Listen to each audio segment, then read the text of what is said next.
The Prime Minister's asked me to give you a summary of some of the changes in industrial relations and workplace relations that have occurred over the last 3 weeks and to highlight some possible next steps in that regard.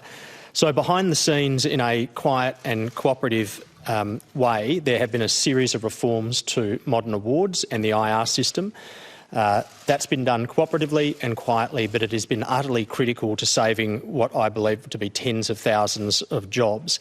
And it's probably fair to say that there's been the type of change in 3 weeks inside the award system that you might otherwise wait 30 years to see.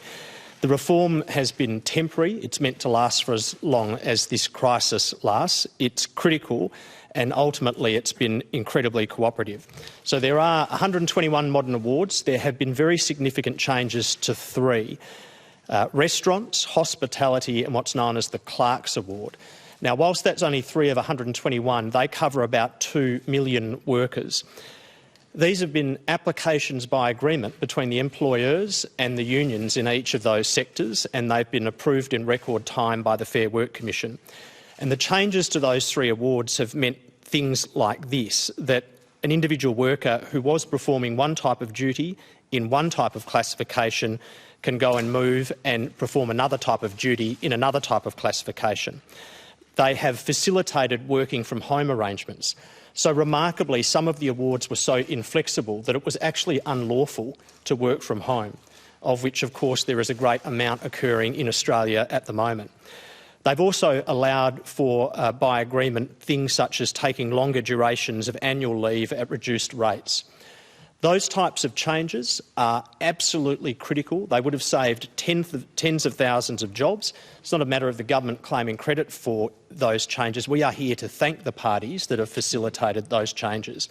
That is the ACTU, ACCI, the Australian Industry Group, individual employer associations like the AHA, individual unions like the SDA have changed the terms and conditions for 2 million workers to ensure that tens of thousands of jobs have been saved. And as I say, that's been done quietly and cooperatively, but represents a massive reform to our employment relations system.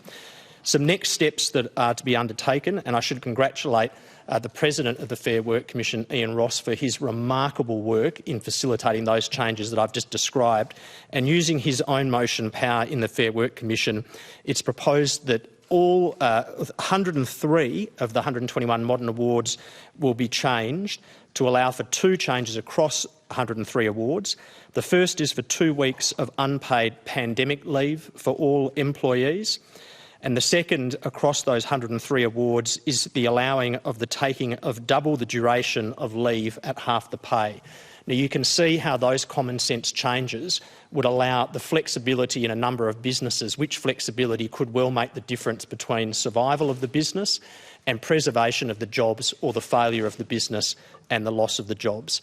So these are incredibly important changes. They would have saved tens of thousands of jobs, and I might also add they have been critical to ensuring and protecting the supply lines of the goods and services that Australians rely on. I'm now deep in drafting with the Treasurer and Treasury to ensure that our $1,500 JobKeeper payment is going to be facilitated in the simplest way legislatively. That is quite a task, but that is also a task that's going to involve changes to a number of acts. So thank you, Prime Minister, for that. Thank you.